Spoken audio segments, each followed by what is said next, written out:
네, 동형모의고사 2회차 21번 문제부터 계속 보겠습니다. 21번 공인중개사 법령상 중개보수와 관련된 설명으로서 박스 내에서 옳은 지문들 골라보도록 하겠습니다. 기억, 중개보수 지급 시기는 약정이 없는 경우에 중개대상물의 거래대금 지급이 완료된 날로 한다. 기억 맞는 지문이 있죠? 개업공인중개사가 작성하는 확인설명서에는 중개보수와 실비의 금액과 합계액뿐만 아니라 보수 지급 시기도 기재하도록 되어 있고요. 중개보수 시기는 개업공인중개사와 의뢰인이 합의하여 정할 수 있습니다. 그러나 중개보수 지급 시기에 관한 약정이 없었을 때는 거래대금 지급 완료일에 중개보수 지급하도록 공인중개사법이 규정하고 있죠. 헷갈릴 수 있는 것이 공인중개사법이 말하는 중개완성이라고 하는 것은 개업공인중개사의 중개로 당사자 간의 거래계약이 체결되면 중개는 완성되는 것이잖아요. 그런데 중개보수는 약정이 없었다면 거래계약 체결일이 아니라 거래대금 지급 완료일에 보수 지급하도록 규정하고 있다는 점. 또 하나 비교해 보셔야 될 것은 개업공인중개사가 중개행위를 하면 의뢰인에게 중개보수를 받죠. 근데 개업공인중개사가 대법원 규칙상 등록을 하였을 경우에 경매위민에게 경매보수를 받잖아요. 경매보수는 역시 위민과 개업공인중개사가 약정으로 정할 수 있지만 약정이 없으면 거래대금 지급 기한일입니다. 기한일에 경매보수 받도록 하는 겁니다. 니은 동일한 중개대상물에 대하여 동일한 당사자 간에 매매와 임대차가 동일한 기회에 이루어진 경우에 매매계약에 관한 금액을 기준으로 중개보수 산정한다. 맞는 말이죠. 단 사례로 문제가 주어지면 그 사례 속에 3동일이 모두 충족되고 있는가를 보셔야 된다는 겁니다. 동일한 중개대상물이어야 하고요. 동일한 거래 당사자 간이어야 하며 동일한 기회였었을 때 그때는 매매에 관한 중개보수만 받을 수가 있게 되는 겁니다. 니은도 맞습니다. 디귿, 주택의 중개대상물의 보수는 국토교통부령으로 정하는 게 아니라 국토부령이 정한 범위 내에서 각 시도가 조례를 통해서 요율과 한도액을 정하게 되는 것이고 시도가 요율과 한도액을 정하기 때문에 시도마다 요율 한도액이 각기 상이할 수 있는데 개업공인중개사가 기준으로 잡아야 할 것은 중개사무소 소재지 시도조례요율을 기준으로 하는 겁니다. 주택 소재지 시도조례요율이 아니라는 것도 함께 기억하고 계셔야 됩니다. 그 다음 리을, 주택 외 비주택의 중개대상물의 중개보수는 국토부령이 정하는 범위 안에서 시도조례로 정하는 게 아니라 1천분의 9 범위 내에서 개업공인중개사가 의뢰인과 협의하여 정하는 거죠. 단 개업공인중개사는 게시되어 있는 요율 한도의 표에 1천분의 9 범위 안에서 나는 얼마까지 받을 것인지 희망 요율을 명시해야 되고 명시된 희망 요율을 초과해서 받아서는 안 될 것입니다. 지금 박스 내에서 옳은 것은 기억과 니은이 옳았었습니다. 그래서 1항이 정답이 되는 것이네요. 이어지는 22번 문제 보겠습니다. 22번 공인중개사법상 계약금 등 반환채무 이행보장에 관한 다음 설명 중에서 틀린 것을 찾고 있는데 마지막 5항 지문을 보시면 계약금 등을 예치한 경우 매도인, 임대인 등 계약금 등을 수령할 수 있는 권리가 있는 자는 당해 계약을 해지한 때에 계약금 등의 반환을 보장하는 내용의 금융기관, 공제사업을 하는 자, 신탁업자가 발행하는, 여기 이미 틀렸죠? 금융기관은 계약 해제 시 반환을 보장하는 보증서 발행기관이 될 수 있지만 공제사업을 하는 자, 신탁업자는 보증서 발행할 수 없죠. 금융기관 외에 보증서 발행할 수 있는 기관은 보증보험회사뿐이었습니다. 그래서 금융기관이나 보증보험회사가 발행하는 보증서를 예치명의자에게 교부하면 계약금 등을 미리 수령할 수 있다. 땡겨 쓸 수 있게 될 것이라는 거죠. 5항이 틀린 지문으로서 정답이 되겠습니다. 이어지는 23번 문제입니다. 23번. 공인중개사인 개업공인중개사 갑이 공인중개사법 위반으로 기소되어 징역 6월에 집행유예를 받은 경우 이와 관련하여 옳은 설명은 그랬습니다. 지금 공인중개사인 개업공인중개사 갑이 공인중개사법을 위반하여 징역형을 선고받았기 때문에 이것만으로 이미 자격 취소 사유가 되는 것이죠. 거기다가 공인중개사법 위반이 아니었다 하더라도 금고 이상형의 집행유예 처분을 받으면 등록의 결격사유에 속하기 때문에 등록의 결격사유는 절대적 등록취소 사유죠. 등록취소 처분도 자격취소 처분도 모두 받게 될 것입니다. 2항이 정답이 되겠습니다. 앞서 봤었던 문제가 중복되어 나왔습니다. 24번. 법정 중개 보수를 초과하여 금품을 받은 개업공인중개사와 같은 행정처분과 같은 행정형벌의 대상이 되는 행위를 한 자가 누구인가? 그러면 법정 중개 보수를 초과하여 금품을 받는 행위가 어떤 행정형벌, 어떤 행정처분의 대상이 되는가를 먼저 알아야 이제 사례와 비교해 볼 수 있죠. 법정 중개 보수를 초과하여 금품을 받는 행위는 33조 1항에 있는 금지행위 위반이고요. 33조 1항의 금지행위 위반은 개업공인중개사가 위반했을 때는 다 상대적 등록 취소 처분 사유에 속하는 것이죠. 그리고 33조 1항에 있는 9가지 금지행위 중 1, 2, 3, 4호까지는 1년 이하의 징역 또는 1,000만 원 이하의 벌금형인데 세 번째 금지행위죠. 그래서 행정형벌은 1년 1천. 그러면 행정처분은 상대적 등록 취소 사유이면서 행정형벌은 1년 이하의 징역 또는 1,000만 원 이하의 벌금형에 해당하는 사유를 찾으면 되겠습니다. 1항, 중개사무소 개설 등록하지 않고 중개업을 영위하는 거, 이건 형벌이 3년 3천입니다. 행정형벌이 다르죠. 행정처분의 대상은 아니고요. 그 다음, 이중 등록을 하여 중개업을 한 개업공인중개사는 형벌은 1년 1천이에요. 그러나 이것은 행정처분이 절대적 등록 취소 사유이기 때문에 행정처분이 다른 거죠. 3항, 미등기 전매를 알선하는 등 부동산 투기를 조장하는 행위를 한 개업공인중개사. 이번에는 행정처분은 같습니다. 같은 금지행위 위반이니까 상대적 등록 취소 사유인 거죠. 그러나 행정형벌이 이거는 1년 1천이 아니라 3년 3천 가는 겁니다. 4항, 중개대상물의 중요사항에 대해서 의뢰인의 판단을 그르치게 하는 행위를 한 개업공인중개사. 33조의 9가지 금지행위 중 4번째 금지행위죠. 3번째 금지행위가 이거고요. 그래서 이거는 똑같이 상대적 등록 취소 사유이고 1년 이하의 징역 또는 1,000만 원 이하의 벌금형에 해당하는 사유이므로 4항이 정답이 되는 것이고요. 의뢰인 쌍방을 대리하는 것 역시 금지행위 위반이니까 행정처분은 동일하게 상대적 등록 취소 사유이지만 의뢰인 쌍방을 대리하거나 의뢰인과 직접 거래하는 행위는 금지행위 위반 중 3년 이하의 징역 또는 3,000만 원 이하의 벌금형에 속하죠. 4항이 정답이 되겠습니다. 이어지는 25번 문제입니다. 공인중개사 협회에 관한 설명으로서 옳은 것을 찾습니다. 1항, 협회는 법인으로 한다. 따라서 협회는 회원 100인 이상이 발기인이 되어 벌써 틀렸네요. 협회를 설립하기 위해서 정관 작성에 참여하는 발기인은 300명 이상이어야 하죠.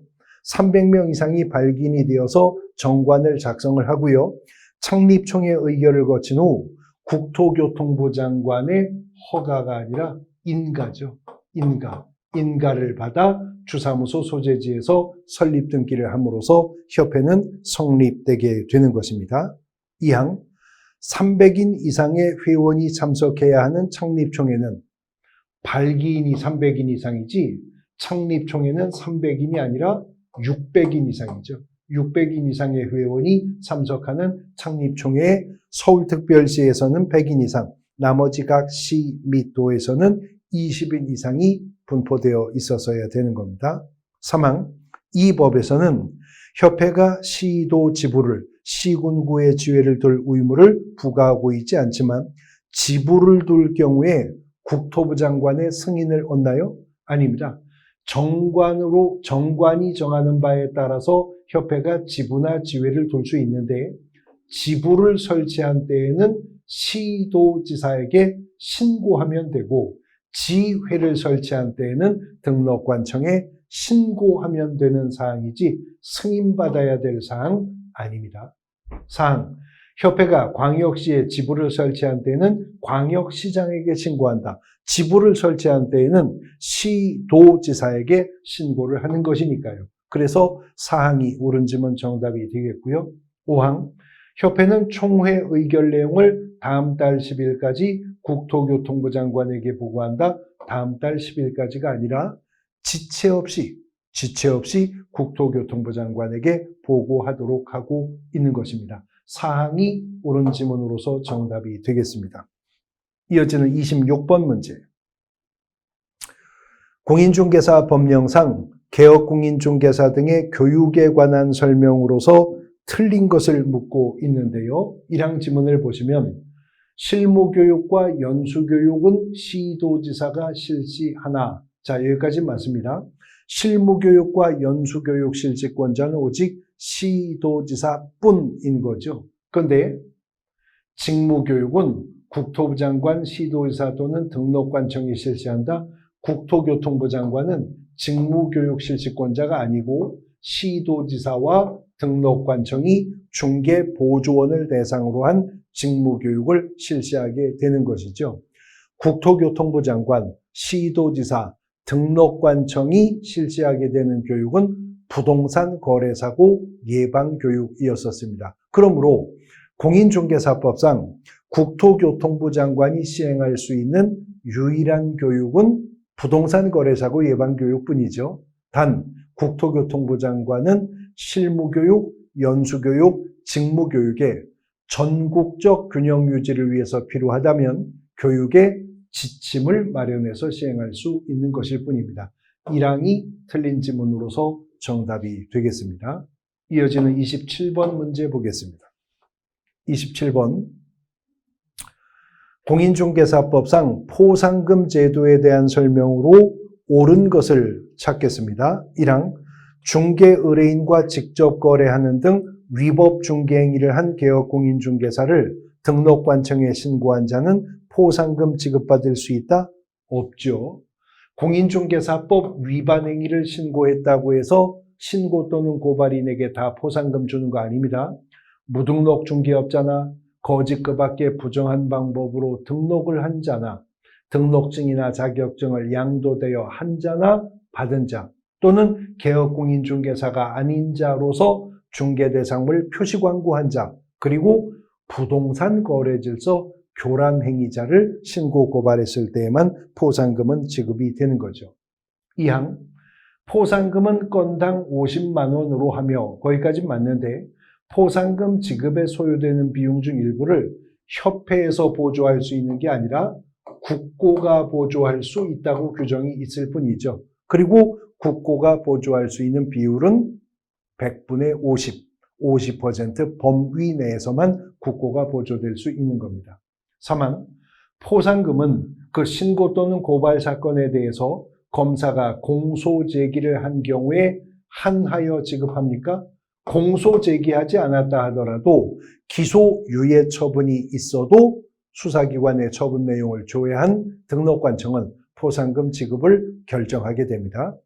4항, 등록관청은 하나의 사건에 대해서 2인 이상이 공동으로 신고한 경우 배분 방법에 관한 합의가 없으면 균등하게 배분하여 지급하고 하나의 사건에 대해서 2건 이상의 신고가 접수된 경우에는 최초로 신고한 자에게 포상금 지급하도록 하고 있는 거죠. 4항이 옳은 지문 정답이 되겠고요.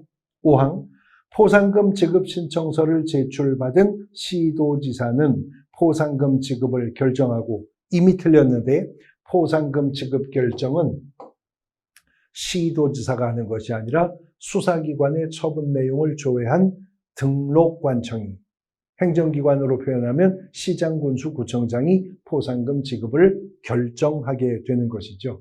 사항이 옳은 지문으로 정답이 되는 것입니다. 이어지는 28번 문제. 28번. 공인중개사 법령상 지방자치단체의 조례에서 정하는 수수료를 납부해야 하는 사유로 명시되어 있는 것을 모두 고른 곳은 공인중개사법 47조에 근거해서 행정수수료를 납부해야 되는 경우가 있죠. 공인중개사 시험에 응시할 때, 공인중개사 자격증 재교부 신청할 때, 중개사무소 개설 등록을 신청할 때와 등록증 재교부 신청할 때, 법인인 개업 공인중개사가 분사무소 설치 신고할 때와 신고필증, 신고확인서 재교부 신청할 때 행정수수료 납부 의무가 있다는 것입니다. 등록 신청할 때 수수료 내야죠. 사무소 소재지 시군구 조례가 정하는 수수료 내야 됩니다. 분사무소 설치 신고할 때 수수료 내야죠. 주사무소 소재지 시군구 조례가 정하는 수수료 내게 될 겁니다. 그러나 중개사무소 휴업 신고를 하거나 소속 공인중개사 고용 신고하는 것은 행정수수료 납부 의무는 없습니다. 그런데 행정수수료는 지방자치단체 조례가 정하는 수수료를 내는 것이 원칙입니다. 그런데 하나 또 함께 살펴두셔야 될 부분은 응시수수료만큼은 시도지사가 원칙 규정에 따라서 공인중개사 시험을 시행한다면 그때는 시도조례가 정하는 수수료를 내는 것이 맞지만 공인중개사 시험은 예외 규정에 따라 국토교통부 장관이 시행할 수도 있죠. 그때는 국토교통부 장관이 결정 공고하는 수수료 내는 겁니다. 근데 실제 공인중개사 시험은 업무가 위탁되죠. 그때는 위탁을 받은 자가 위탁을 한 자의 승인을 얻어서 결정 공고하는 수수료 납부하게 되는 거고요. 박스 내에서는 기업과 니은이 수수료 납부해야 되는 경우입니다. 이 항이 정답이 되는 것이죠. 이어지는 29번. 부동산 거래 신고법상의 부동산 거래 신고 의무에 관한 설명 중에서 가장 옳은 것은 1항 개업공인중개사의 중개로 인하여 토지 건축물의 매매 계약이 체결되면 당해 개업공인중개사가 중개사무소 소재지 관할 등록관청에 부동산 거래 신고합니까? 그게 아니고 물건이나 권리 대상 부동산 소재지 관할 신고관청에 부동산 거래 신고를 해야 하는 거죠. 중개 완성 시에도 부동산 거래 신고는 등록관청이 아니라 신고관청에 가서 하는데 소재지의 기준이 사무소가 아니라 물건 소재지 기준으로 정해지는 것입니다. 그 다음 2항 방문 신고의 경우에는 부동산 거래 신고서를 작성하여 제출하거나 매매계약서 원본을 제출하는 방법 중 택할 수 있다. 계약서 원본 제출하는 방법은 처음으로 부동산 거래 신고 제도가 도입될 때 잠깐 시행되었었지만 이미 삭제 폐지가 된 지 오래입니다. 3항 직접 거래로 토지나 건축물의 매매 계약이 체결된 경우로서 거래 당사자 중 1인이 부동산 거래 계약 신고서에 서명 또는 날인을 거부하는 때에는 다른 일방 당사자는 거래 신고 의무가 면제가 됩니까? 아닙니다. 그때에는 상대방이 단독 신고해야죠. 단독 신고할 때는 계약서 사본과 사유서가 첨부가 되어 있어야 할 것입니다. 4항 개업공인중개사의 고용인은 모두 개업공인중개사를 대리하여 신고할 수 있다? 아닙니다. 고용인 중에 업무를 수행할 수 있는 고용인인 소속 공인중개사만이 개업공인중개사의 위임을 받아 부동산 거래 신고 대행할 수 있지 단순한 중개 업무를 보조하는 중개보조원은 부동산 거래 신고 대행할 수 없는 거죠. 5항 신고를 받은 시장군수 또는 구청장은 그 신고 내용을 확인한 후 신고 필증을 신고인에게 즉시 발급해야 하며 거래 당사자는 별도의 거민은 받을 필요가 없다. 부거법상 거민을 의지하는 경우가 이렇게 부동산 거래 신고를 필요한 경우와 토지거래 허가를 받은 경우죠. 부동산 거래 신고를 필요하였든 토지거래 허가를 받았든 매수인은 부특법 3조 1항에 따르는 거민은 받은 것으로 봅니다. 거민이 의제가 되게 되는 거죠. 5항이 옳은 지문으로 정답이 되는 것입니다. 이어지는 30번 문제 보겠습니다. 30번. 개업공인중개사가 국내에서 토지를 취득하고자 하는 외국인에게 한 설명으로 틀린 것을 묻고 있는데요. 이 항을 보시면 부동산 거래 신고 등에 관한 법률에 따라 부동산 거래 신고를 한 경우에도 특례 규정에 따르는 신고해야 됩니까? 안 해도 됩니다. 왜냐하면 부동산 거래 신고는 토지 건물 매매 계약이 체결되었다. 외국인이 계약의 당사자여도 부동산 거래 신고해야 되는 거죠. 근데 부동산 거래 신고는 체결일로부터 30일 이내에 신고해야 됩니다. 원인이 계약일 때 특례 규정의 신고는 체결일로부터 60일 이내에 신고하는 거잖아요. 부동산 거래 신고 의무 이행이 시간상 앞서 있어요. 근데 신고관청은 그 신고든 이 신고든 시장군수구청장에게 하는 것이죠. 그래서 부동산 거래 신고는 외국인도 해야 되고 부동산 거래 신고를 했다면 외국인은 특례 규정에 따르는 신고는 안 해도 된다는 거죠. 그래서 부동산 거래 신고서를 작성할 때 계약의 당사자가 외국인일 경우라면 국적도 신고해야 되고요. 매수인이 외국인일 경우에는 매수 용도까지도 체크하여 부동산 거래 신고서를 작성하도록 하고 있는 겁니다. 단 부동산 거래 신고 의무는 토지 건물 매매 계약, 부동산의 공급 계약, 분양권 입주권의 매매 계약만 부동산 거래 신고 의무가 발생하기 때문에 토지 건물 교환 계약이나 증여 계약은 부동산 거래 신고 의무는 없죠. 만약에 취득하는 자가 외국인이라면 그때는 특례 규정에 따르는 신고를 하여야 할 것입니다. 이 항이 틀린 지문으로 정답이 되는 것입니다. 이어지는 31번 문제. 부동산 거래 신고 등에 관한 법령상 토지 거래 허가 구역 등에 관한 설명으로 틀린 것이 모두 몇 개인가? 박스 내에서 틀린 지문들 골라 보겠습니다. 기억. 허가 구역이 둘 이상의 시도에 관할 구역에 걸쳐 있는 경우에는 국토교통부 장관이 지정한다. 예, 이거는 예외도 없죠. 토지거래 허가 구역을 둘 이상의 시도에 걸쳐서 허가 구역 지정을 한다면 국토교통부 장관이 지정할 거예요.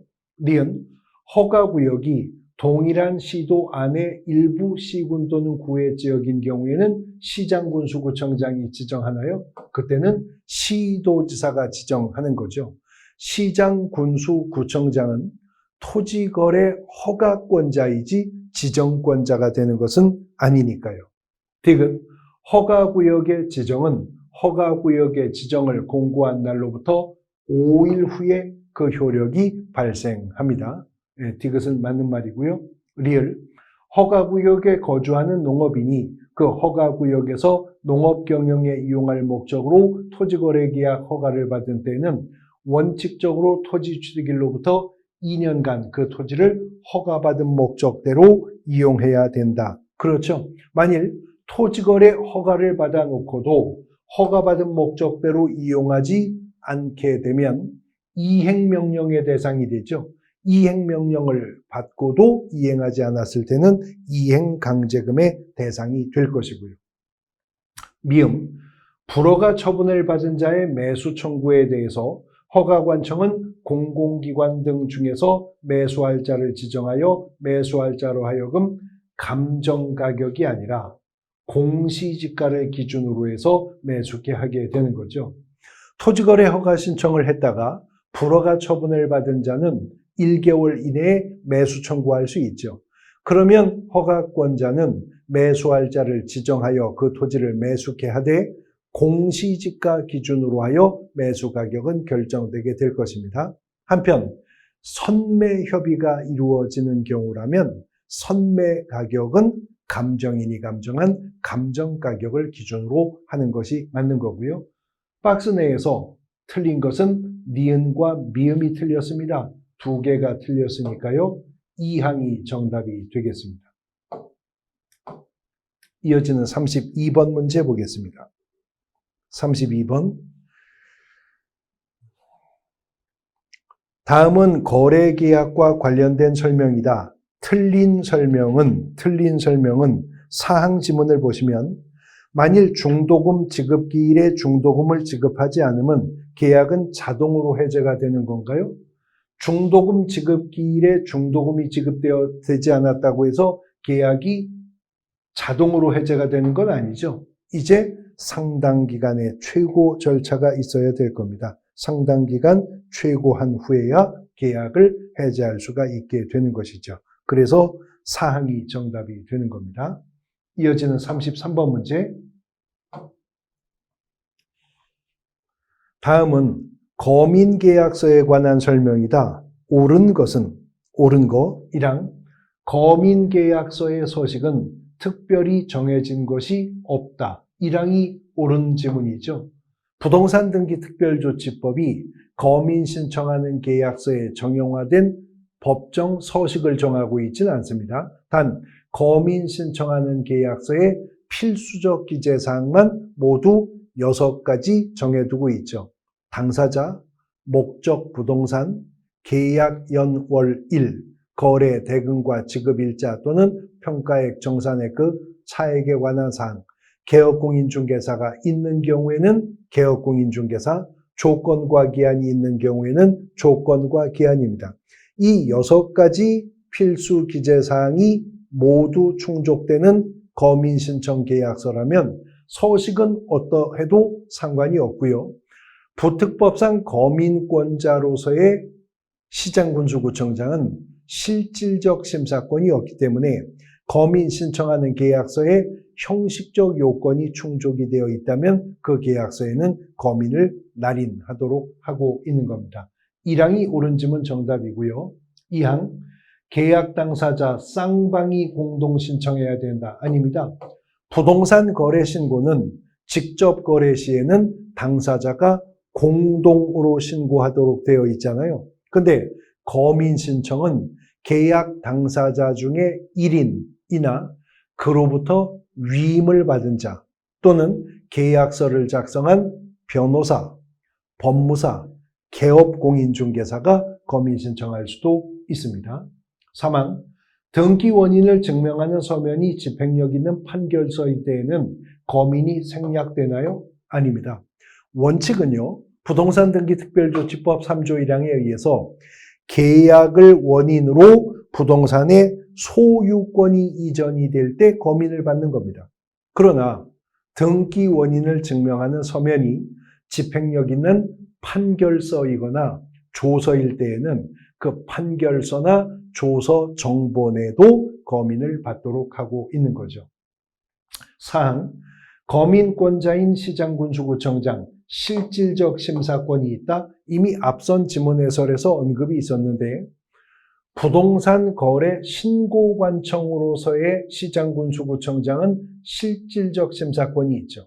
그래서 부동산 거래 신고서가 접수되었을 때 부동산 거래 신고서가 형식적 요건을 모두 갖추었다 하더라도 신고관청으로서의 시장군수구청장은 국토교통부 장관이 구축 운영하는 부동산 거래 가격 검증 체계를 통해 적정성을 검증하여 신고 확인서를 교부합니다.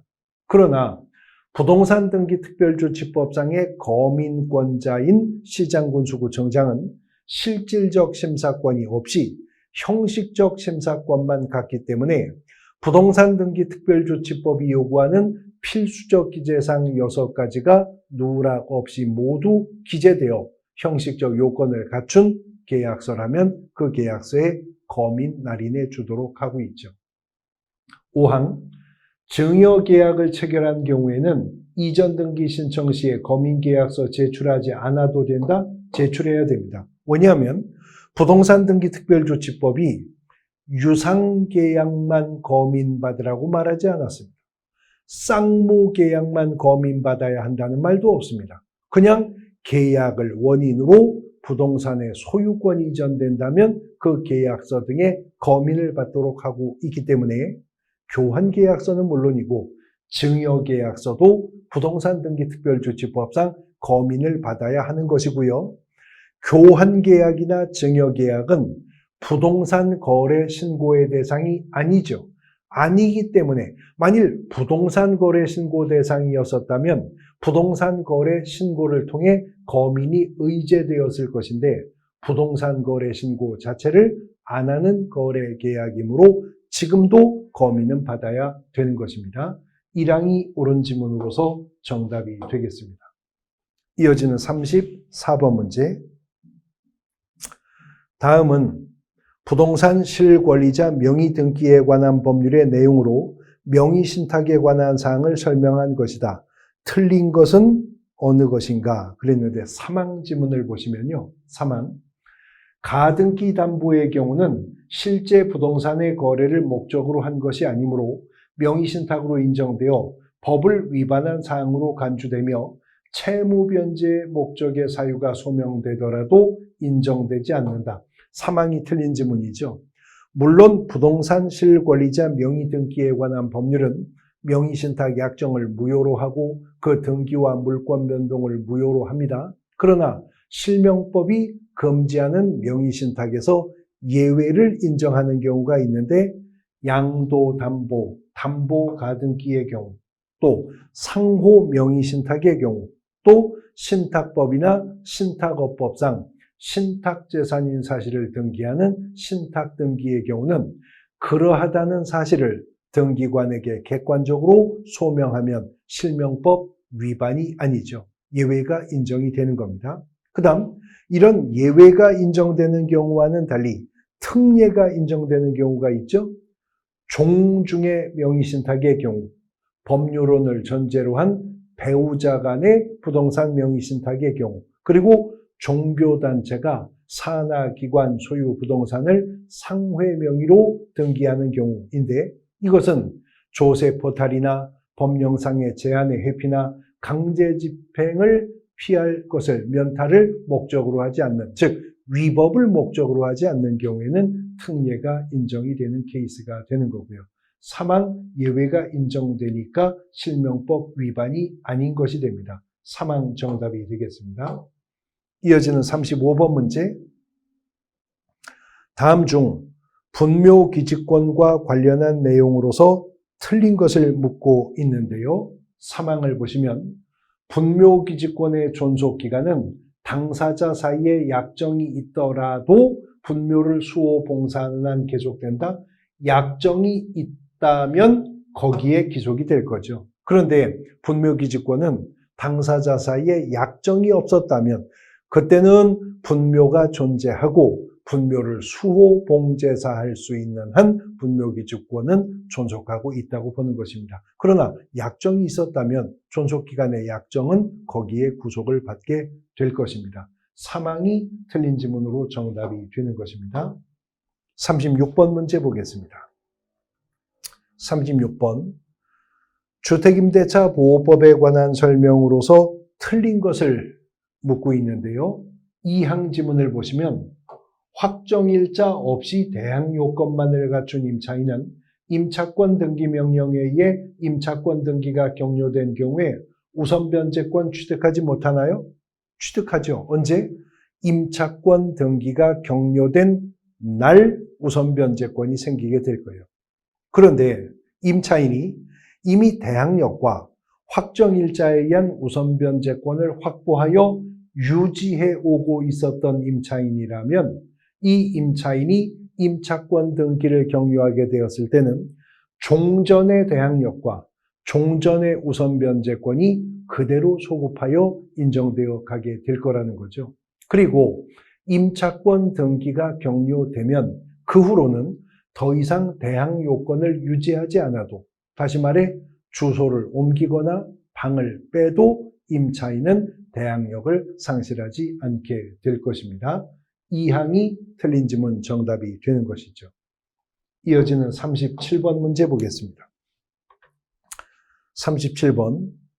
개업공인중개사가 상가 건물 임대차 계약을 중개하면서 임대인 각과 임차인 을에게 설명한 내용 중에서 옳은 것은 1항, 임대차는 그 등기가 없는 경우에도 임차인 을이 건물의 인도와 사업자 등록을 신청한 때에는 그 다음 날부터 제3자에 대해서 대항력이 생긴다. 그렇죠.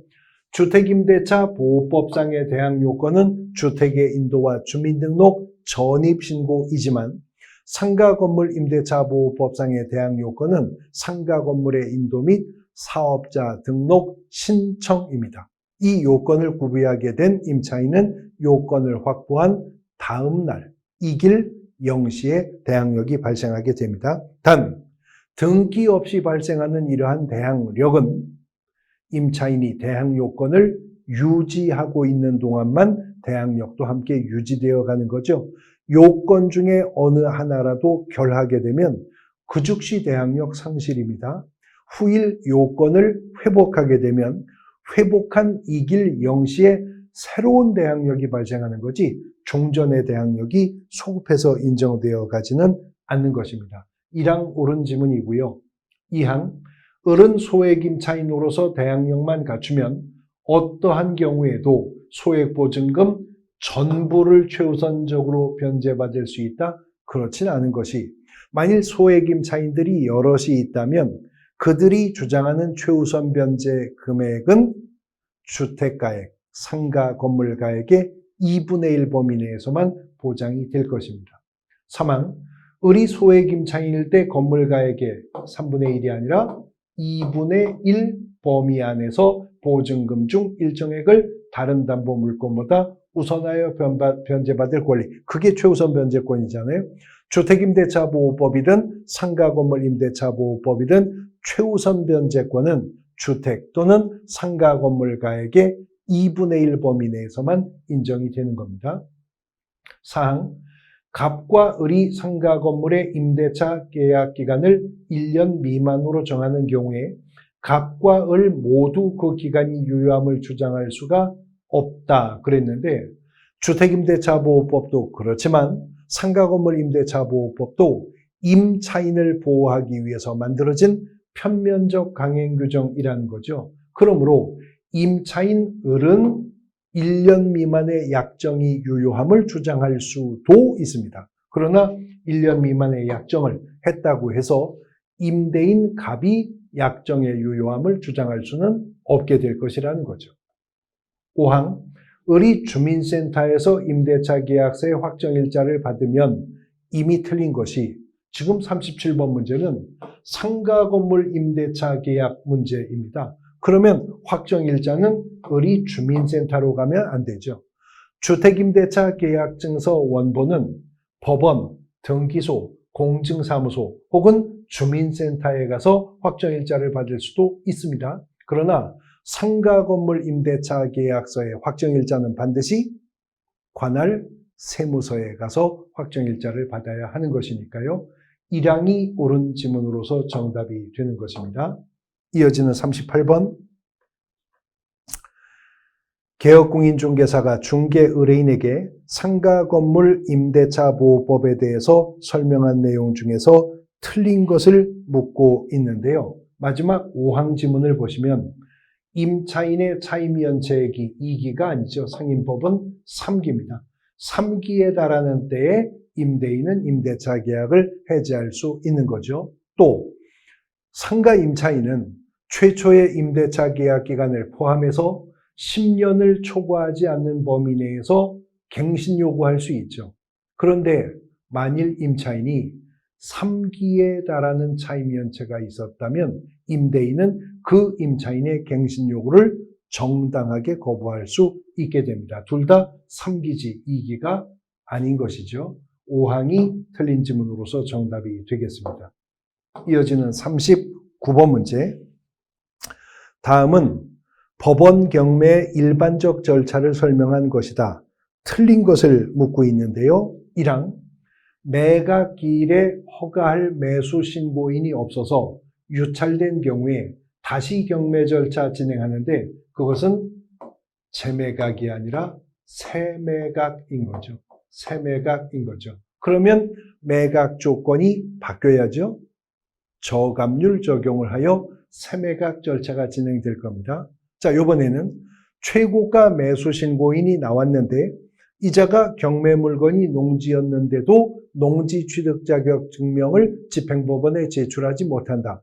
그러면 집행법원은 매수 불허가 결정을 내리겠죠. 그러면 경매 절차가 다시 원점으로 돌아갈 건데 그것도 세매각입니다. 그것도 세매각. 단 그 세매각에서는 저감률 적용은 없을 겁니다. 그런데 진도가 더 나가서 매수 허가 결정이 나왔어요. 근데 매수 허가 받은 자가 대금 납부 기한까지 대금을 완납하지 못하고 차순위 매수 신고인이 없거나 있었으나 그마저도 대금을 납부하지 못했을 때 그때 경매 절차가 돌아가는 거 그거를 재매각이라고 합니다. 이거는 재매각이 아니라 세매각 절차를 밟게 되는 것이죠. 1항이 틀린 지문으로 정답이 되는 것입니다. 마지막 40번 문제 봅니다. 40번. 개업공인중개사는 경매 업무를 하고자 하는 경우 대법원 규칙에 따라야 한다. 대법원 규칙에 의한 매수 신청 대리인 등록에 대한 내용 중에서 타당하지 않은 것은 틀린 거를 묻는데요. 사항 지문을 보시면요. 사항 지문에 중개법인이 매수 신청 대리인 등록을 하고자 하는 경우에 중개법인의 사원이나 임원이 등록 신청일 전 1년 이내에 법원행정처장이 지정하는 교육기관에서 부동산 경매에 관한 실무교육을 이수해야 된다. 그랬는데요. 법인인 개업공인중개사가 되고자 할 때에는 대표자를 포함한 법인의 임사원 전원이 중개업 실무교육 받았어야 되죠. 그런데 법인인 개업공인중개사가 경매 대리를 하기 위해서 받게 되는 경매 실무교육은 법인의 대표자가 받도록 하고 있습니다. 임사원이 경매 실무교육의 대상이 되는 것이 아니고요. 그래서 사항이 틀린 지문으로 정답이 되겠습니다. 총 40문제 2회차 동형 모의고사 문제 함께 풀어보셨습니다. 오늘 수업 여기서 마치겠습니다. 수고하셨습니다.